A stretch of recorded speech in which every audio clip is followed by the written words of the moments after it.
Hello students, welcome to anisole institute. I am Lovejeet. So अभी हम numericals आपको पता है कर रहे हैं कूलम्स लॉ के। उसमें नेक्स्ट न्यूमेरिकल देखेंगे हम, जो कि 2 point charges of charge values capital Q and small q are placed at a distance of x and x by 2 respectively from the third charge of charge value for small q. All charges being in the same straight line, calculate the magnitude and nature of the charge capital Q such that the net force experienced by the charge small q is zero. सबसे पहले इसमें आपको diagram बनाने की जरूरत है, उसके बाद हम जानेंगे कि इसका सॉल्यूशन किस तरह से निकलेगा।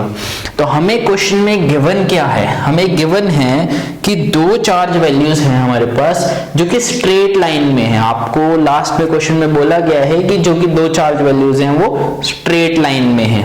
तो हमें सबसे पहले एक चार्ज वैल्यू बनानी है। और कहां से बोला गया है? एक स्मॉल क्यू है, एक कैपिटल क्यू है। दोनों किस चार्ज से दूर हैं? 4q चार्ज कहीं पे पड़ा हुआ है। सपोज यहां पे ले लेता हूं मैं 4q। इससे x डिस्टेंस दूर है कैपिटल Q। आप क्वेश्चन ध्यान से पढ़ोगे, आपको पता लग जाएगा कि x and x by 2 respectively small q distance charge जो है स्मॉल q कहीं पे रखा गया है, वो यहां से x by 2 डिस्टेंस दूर है और ये यहां से x डिस्टेंस दूर है। क्वेश्चन को अच्छी तरह से देखना है।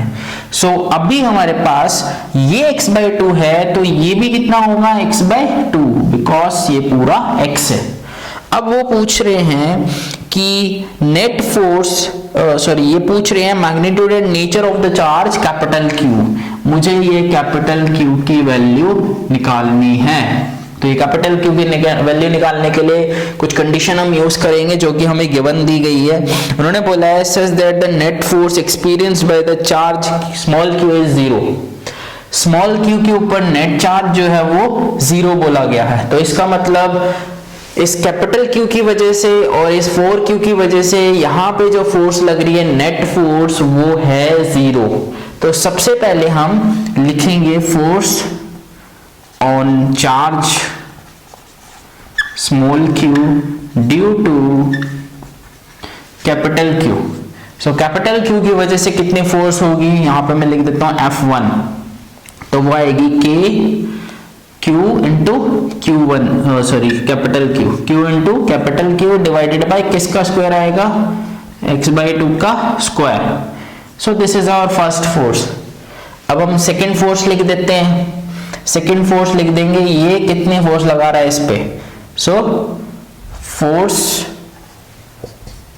Force on charge small q due to 4q charge.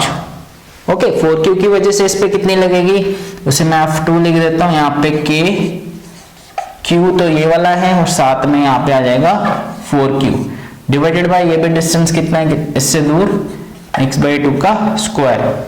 तो ये भी फोर्स आ गई मेरे पास। अब क्वेश्चन में हमें कंडीशन गिवन है कि नेट फोर्स इन दोनों की वजह से इसके ऊपर कितनी है? जीरो है। तो इसका मतलब F1 जो है वो F2 के इक्वल होना चाहिए, तभी होगी ना जीरो।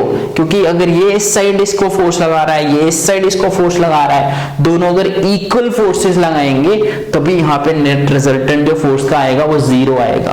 तो नेट रिजल्टेंट जीरो लाने के लिए कंडीशन मेरे पास क्या है? नेट फोर्स जीरो आने के लिए F1 must be equal to F2। दोनों जो फोर्सेस निकाले हैं उन दोनों को मैं क्या कर दूंगा? इक्वल कर दूंगा। तो दोनों को इक्वेट करेंगे, Q into Q by x square by 4, इसका मैंने स्क्वायर खोल दिया है, is equals to KQ into 4Q divided by x square by 4। x square by 4 की तो वैल्यू कैंसिल आउट हो जाएगी, k से k कैंसिल हो जाएगा, यहाँ पे q से q कैंसिल हो जाएगा। ये कैपिटल Q की वैल्यू जो हमें मिली है वो 4q मिल गई। This is quite easy. बहुत इजी क्वेश्चन था ये, बहुत इजी आंसर भी है इसका। आई होप आपको समझ आया होगा। और जो नेक्स्ट लेक्चर्स हैं उसमें हम अगले क्वेश्चंस को करेंगे। ये आप अच्छी तरह से समझ लीजिए। कोई डाउट है तो मुझसे पूछ लेना। Thank you.